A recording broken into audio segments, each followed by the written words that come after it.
Welcome to Shoba Reserve, where the grass is always greener on the side. That's right, Redwan. And it's literally greener because there are 7,500 types of greenery here. Can you imagine? That is a lot. And by the way, you're directly accessible to Sheikh Mohammed bin Zayed Road, which is one of the main highways in Dubai. Hey, Redwan, Hey. what do I get in my private view? Oh, you get a lot. You get your very own private garden, your private pool, and a stunning view from your own living room. Shoba Reserve is the creme de la creme of villa living.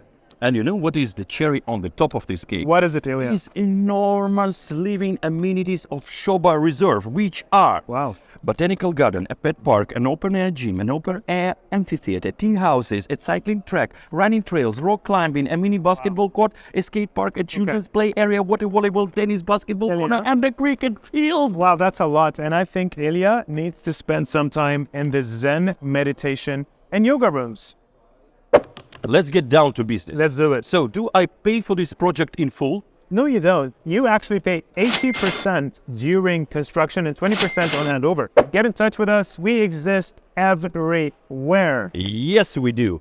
Instagram, Facebook, Kontakte, Russian social media, Absolutely. YouTube, phone, and email after all. Contact us. 100%. And by the way, we're here for at least another hour. Yeah, So, I think so. come to us here in the Shoba sales office and say hello to us and let's talk some more. Waiting for you.